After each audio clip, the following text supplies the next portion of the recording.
तो आज बात करते हैं एक ऐसी राजनीतिक चाल की जिसने भारत में ब्रिटिश साम्राज्य की नींव रख दी।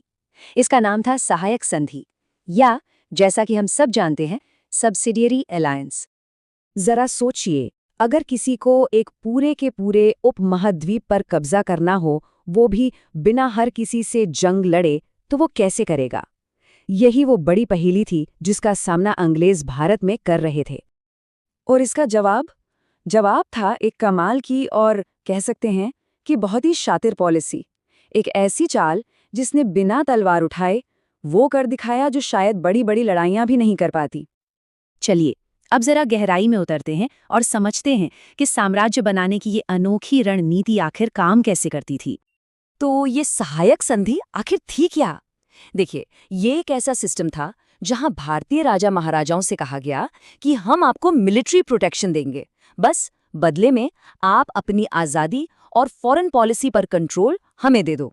सुनने में तो एक डील जैसा लगता है ना? और इस पूरी स्कीम का जो आर्किटेक्ट था वो था लॉर्ड वेलेस्ली, भारत का गवर्नर जनरल 1798 से 1805 तक। यही वो शख्स था जिसने कलम की नोक से, कूटनीति से भारत का नक्शा बदलना शुरू कर दिया था। तो इस संधि में ऐसा क्या था, मतलब इसकी शर्तें क्या थीं कि ये इतनी असरदार साबित हुई? असल में इस डील की 4 मेन शर्तें थीं, और हर एक शर्त भारतीय शासकों की ताकत को धीरे धीरे खत्म करने के लिए ही डिजाइन की गई थी। पहली, ब्रिटिश फौज आपकी रियासत में रहेगी। दूसरी, उस फौज का सारा खर्चा भी आप ही उठाएंगे। तीसरी, आप किसी और से दोस्ती नहीं कर सकते।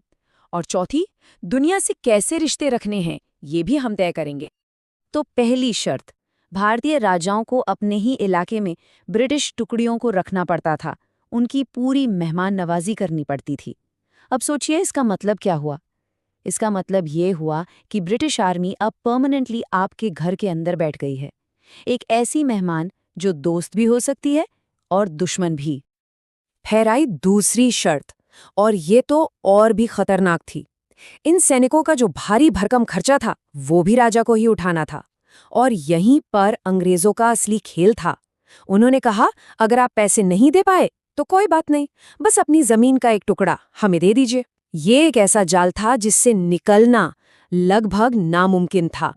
और फिर आई आखिरी 2 शर्तें, जिन्होंने तो भारतीय शासकों के हाथ पांव ही बांध दिए। शर्त नंबर 3, किसी दूसरे राजा से कोई गठजोड़ नहीं।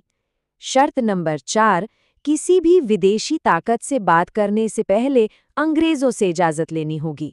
मतलब पॉलिटिकली उन्हें पूरी तरह से अकेला कर दिया गया, एकदम आइसोलेट। तो अब सवाल ये है कि इसका असर कैसा रहा? इसका असर एक डोमिनो इफेक्ट जैसा था। एक गिरा और फिर उसके पीछे सब गिरते चले गए। चलिए देखते हैं ये कैसे हुआ। ये पॉलिसी सच में जंगल की आग की तरह फैली। सबसे पहले 1798 में हैदराबाद ने इसे अपनाया। फिर 1799 में लड़ाई हारने के बाद मैसूर भी इसमें शामिल हो गया।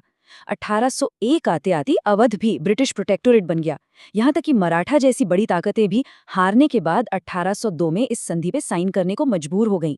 और आखिर में 1818 में होलकर स्टेट भी मान गया। सोचिए, सिर्फ 20 साल और इस एक पॉलिसी ने पूरे भारत का नक्शा ही बदल कर रख दिया था। लेकिन इस सिक्के का एक दूसरा पहलू भी था। कुछ ऐसे नतीजे थे जो शायद उस वक्त किसी को नजर नहीं आ रहे थे, पर उनका असर बहुत बहुत गहरा होने वाला था। तो आखिर इस प्रोटेक्शन की असली कीमत क्या चुकानी पड़ी? पहली कीमत, अपनी पूरी आज़ादी, अपनी सॉवरेनिटी को खो देना।